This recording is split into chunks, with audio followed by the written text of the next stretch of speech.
नमस्कार, मी doctor Gajanan Wadje Gurukrupa Ayurveda YouTube चॅनलमध्ये तुम्हा सर्वांचं स्वागत करतोय। आज जो व्हिडिओ घेऊन येत आहोत तो सर्वांच्या परिचित असलेली अशी वनस्पती आणि ती सर्वांच्या म्हणजे अगदी लहानांपासून थोरांपर्यंत आणि वयोवृद्धापर्यंत रोजच्या वापरामध्ये असलेली वनस्पती आणि सर्वात जास्त उपयोगी असलेली वनस्पती म्हणजे हळद। आता या हळदीचा आपण औषधी गुणधर्म काय आहेत, शरीरामध्ये तिचे उपयोग औषधी म्हणून कशी काम करते त्याबद्दल मी तुम्हाला या व्हिडिओमधनं सविस्तर माहिती सांगणार आहे। ओके, तर मुख्यतः हळदीचे वेगवेगळे नाव आहेत। संस्कृतमध्ये हळदीला वेगवेगळे नावं दिलेली आहेत। त्याचं कारण असं आहे की त्या हळदीच्या गुणानुसार कर्मानुसार ती नावं आहेत, त्यामुळे तिला ही पुढील प्रमाणे नावं आहेत: हरिद्रा कांचनी पीता, निशाख्या वरवर्णिनी, कृमिग्नी हळदी योषित प्रिया, हट्टविलासिनी, हरिद्रा कटुका तिक्ता, वृक्ष उष्ण, कफ पितणुत, वर्ण्या त्वग दोष, मेहस्त्र, शोथ, पांडू, वर्ण अपाहा। हरिद्रा म्हणजे पिवळ्या रंगाची, त्यानंतर कांचिनी म्हणजे नवीन रंग आणणारी, त्यानंतर योषित प्रिया म्हणजे तरुणीला प्रिय असलेली ती हरिद्रा म्हणून तिला योषित प्रिया म्हणतात। त्यानंतर हट्टविलासिनी आणि तिचे गुण काय आहेत तर ती वीर्याने उष्ण आहे। ते जर ती पोटामध्ये घेतली आपण ती उष्ण म्हणून काम करते। आणि कटू आणि तिक्त, कटू म्हणजे तिखट आणि कडू अशा दोन रसांनी युक्त आहे आणि वेगवेगळ्या आजारांमध्ये म्हणजे त्वचेचे आजार असतील, रक्ताचे दोष असतील, पित्ताचे विकार असतील, त्यानंतर अंगावरती काही कारणाने सूज आलेली असेल आणि वेगवेगळ्या जखमांमध्ये ज्या जखमा जुनाट असतात किंवा ज्या भरत नाहीत, हळदीचा उपयोग आपण बाह्य लेपन करण्यासाठी आणि अभ्यंतर पोटातनं सुद्धा हळद मेडिसिन औषधी म्हणून उपयोगात आणली जाते। हळद ही कुर्कुमा लॉंगा हे तिचं लॅटिन नेम आहे। तिला इंग्रजीमध्ये टर्मरिक म्हणतात आणि ती जिंजिबेरेसी या फॅमिलीमधनं ती येते। म्हणजे हळदीसारख्या अनेक वनस्पती आहेत, जसे की अद्रक आहे, बरेच अशी कंद आहेत की त्यामध्ये त्या फॅमिलीतली ही एक हळद आहे। हळद ही वेगवेगळ्या रासायनिक संघटनांनी युक्त आहे। त्यात कुर्कुमिन हे सगळ्यात महत्त्वाचं घटकद्रव्य आहे। तिचा केमिकल फॉर्म्युला काय, C12H20O6 हा तिचा केमिकल फॉर्म्युला आहे। दुसरं म्हणजे त्यामध्ये 5 ते 6% यानी की 5 to 6% हे व्होलाटाईल ऑइल असतं आणि त्याचा गंध हा कर्पूर गंध म्हणजे कापराचा जसा सुगंध येतो त्या गंधाने युक्त असतं। तसेच त्यामध्ये कुर्कुमिन सोबत टर्पिन हे कंटेंट आहे। हे टर्पिन काय करतं तर रक्तातील वाढलेली चरबी यानी म्हणजेच कोलेस्ट्रॉलचं प्रमाण कमी करण्यासाठी अत्यंत उपयोगी असलेलं हे टर्पिन आहे। त्यानंतर यामध्ये स्टार्च आहे 24% आणि अल्ब्युमिनॉइड्स हे 30% आहे। असं हे पूर्ण याचं केमिकल कंपोनंट आहे आणि हे सगळं मिळून केमिकल कंपोनंट हे वेगवेगळ्या आजारावर वेगवेगळ्या प्रकारे आपल्याला उपयोगात आणता येतं। आणि ह्यानंतर आपण बघूयात तिचे औषधी गुणधर्म आणि कोणत्या कोणत्या आजारावरती उपयोगात येणारी ती हळद। मुख्यतः हळद ही उष्ण वीर्याची असल्यामुळे मुळात तिचा गुण हा उष्ण आहे, तर ती कफाचे विकार आणि वाताचे विकार त्यानंतर मग पित्ताचे विकार ह्या तिन्ही त्रिदोषाच्या आजारावरती वेगवेगळ्या प्रकारे उपयोगात आणली जाते। मुख्यतः हळद ही रक्तशोधक आहे।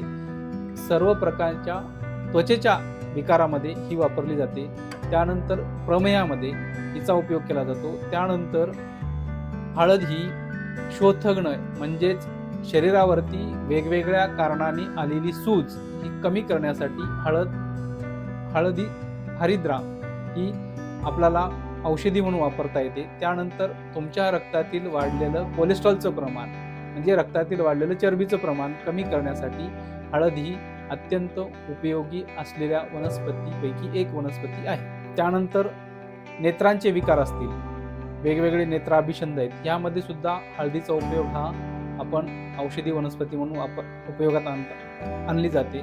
त्यानंतर खरूज आहे, वेगवेगळ्या प्रकारचे फंगल इन्फेक्शन्स आहेत, खाज आहे, ह्या सगळ्या त्वचेच्या आजारांमध्ये हळद ही बाह्यता म्हणजे बाहेरून लेप सुद्धा करण्यासाठी किंवा त्या म्हणजे शरीरावरचं धावन करण्यासाठी म्हणजे धुण्यासाठी सुद्धा ॲज अ ड्रेसिंग म्हणून हळदीचा उपयोग केला जातो। त्यानंतर अभ्यंतर पोटातनं सुद्धा हळद आपल्याला औषधी म्हणून देता येतं आणि ही चांगल्या प्रकारे सर्व त्वचेच्या विकारामध्ये उपयोगी आणली जाणारी एक वनस्पती आहे। विशेषतः म्हणजे प्रमेह आणि जे रक्तातील वाढलेलं कोलेस्ट्रॉल यामध्ये ना कच्च्या हळदीचा जो रस आहे म्हणजे ओली हळद असते तिचा रस आपण अणुपान म्हणून म्हणजे औषधांच्या सेवनानंतर तिचा रस म्हणजे 1 चमचा 2 चमचे असं जर घेतलं किंवा हा रस आवळ्याच्या रसाबरोबर म्हणजे आवळा ज्यूस जो फ्रेश आवळा आहे त्याचा ज्यूस करून म्हणजे रस काढून स्वरस काढून हळदीचा स्वरस एकत्र करून जर घेतला तर यात सर्व प्रकारचे डायबिटीज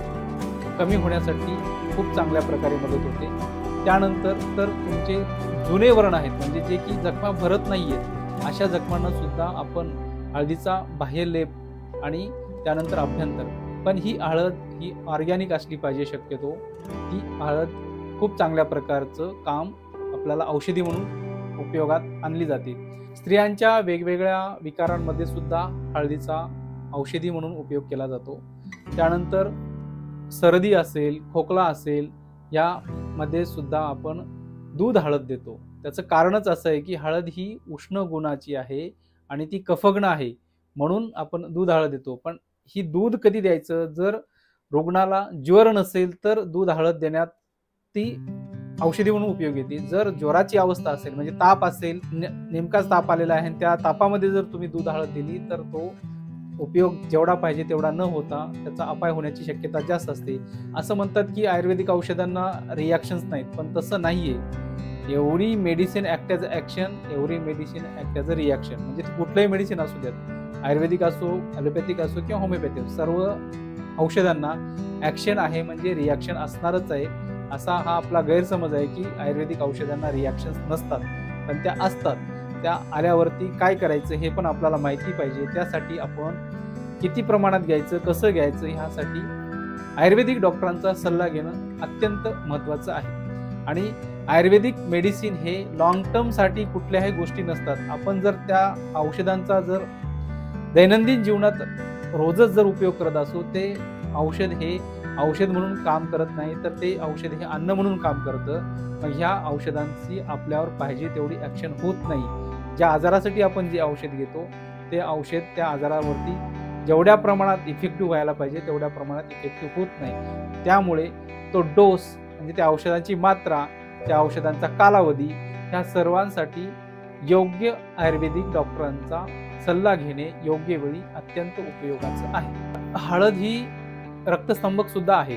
जेव्हा एखादी जखम होते त्यामुळे हळद असेल शक्यतो जवळ तर ती हळद वापरली तर ती 2 काम करते। एक तर जखम भरण्याचं पण काम करतं आणि रक्तस्तंभनाचं पण काम करतं। त्यामुळे हळद ही अँटी कॅन्सरस म्हणून सुद्धा आपल्याला वापरता येतं।